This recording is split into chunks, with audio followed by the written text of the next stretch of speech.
Hi friends, నేను last వీడియోలో part 2లో సెకండ్ ప్రాబ్లం చెప్పాను.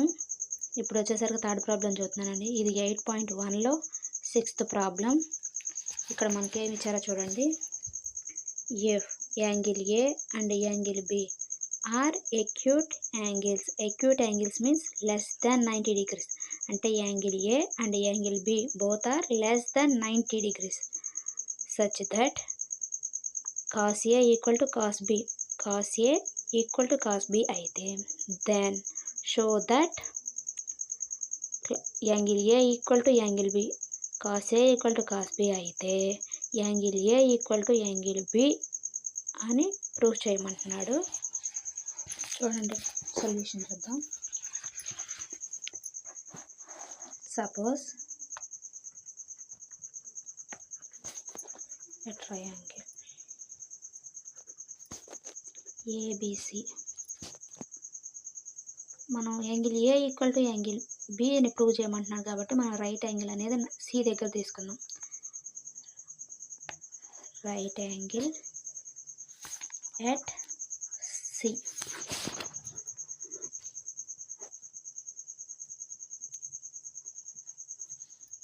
ఏ బి ఏమన్నాడు? cos A is equal to cos B అన్నాడు. Okay, now we know the ratios. ఏమి తెలుసు? cos A is equal to cos A adjacent side వచ్చేసరికి AC by hypotenuse AB. Okay, cos B is equal to opposite side వచ్చేసరికి, opposite side ఇది కదా adjacent side, cos B అంటున్నాం కాబట్టి adjacent side వచ్చేసరికి BC hypotenuse AB. మనకి ఏమి ఇచ్చాడు? సెన్స్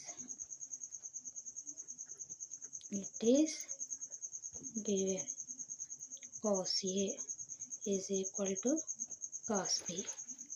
then ఇక్కడ మనకు already cos A cos B value మనం by using the ratios we find that AC by AB is equal to BC by AB.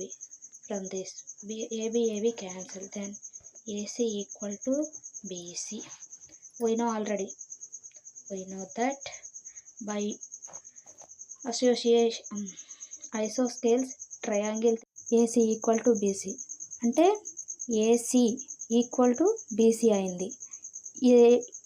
ఏ థీరంలో అవుతుంది? ఇట్లా ఐసోస్కేల్స్ ట్రయాంగిల్ థీరంలో ఎట్లా ఉంటే the angles opposite to the equal sides are equal. అంటే angles equal అంటే A angle A is equal to angle B అయినప్పుడు ఆ sides కూడా ఈక్వల్ అవుతాయి. అంటే ఇక్కడ మనకు సైడ్స్ ఈక్వల్ అయినాయి కాబట్టి ఈ యాంగిల్స్ కూడా ఈక్వల్ అయినాయి by using isosceles triangle theorem. ఇదండి ఇక్కడ మనం యూజ్ చేసింది ఏంటంటే రేషియోస్ ఐసోస్కేల్స్ థియరం. ఈ థియరం యూజ్ చేసుకొని మనం cos A is equal to cos B నేను ఆల్రెడీ చెప్పానండి. మనకి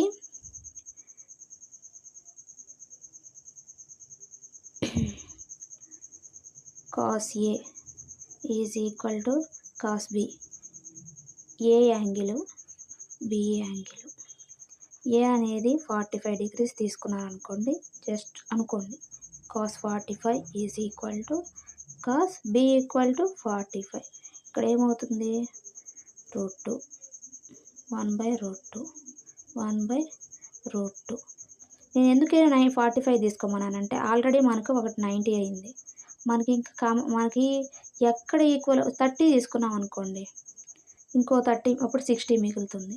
అప్పుడు 30 60 ఈక్వల్ అవుతుందా? అవ్వదు. చూడండి, మనకి ఏ యాంగిల్ దగ్గర ఈక్వల్ అవుతుంది? 45 degrees దగ్గర.